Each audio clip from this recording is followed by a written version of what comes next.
कुस्ती पंढरी म्हणून ओळख निर्माण केलेल्या कागल तालुक्यातील बानगे गावचा मल्ल राजवर्धन रवींद्र पाटील यानं राष्ट्रीय कुस्ती स्पर्धेत आपल्या गुणवत्तेचा झेंडा फडकवलाय। उत्तर प्रदेशातील गोरखपूर इथं झालेल्या 17 वर्षाखालील शालेय कुस्ती स्पर्धेत 92 किलो वजनी गटात महाराष्ट्राचं प्रतिनिधित्व करताना त्यानं ब्रॉन्झ पदक पटकावलंय। उत्तर प्रदेशमधील गोरखपूरमध्ये 1 ते 4 डिसेंबर दरम्यान झालेल्या राष्ट्रीय कुस्ती स्पर्धेत राजवर्धन पाटील यानं चटकदार कुस्त्या करत ब्रॉन्झ पदकाला गवसणी घातली।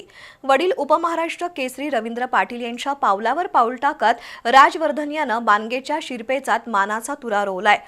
उत्तर प्रदेशचे मुख्यमंत्री योगी आदित्यनाथ यांच्या हस्ते पदक देऊन त्याचा गौरव करण्यात आला। कुस्ती स्पर्धेनंतर गावात परतल्यानंतर बानगेवासियांनी फटाक्यांची आतषबाजी करत राजवर्धनचं उत्स्फूर्त स्वागत केलं।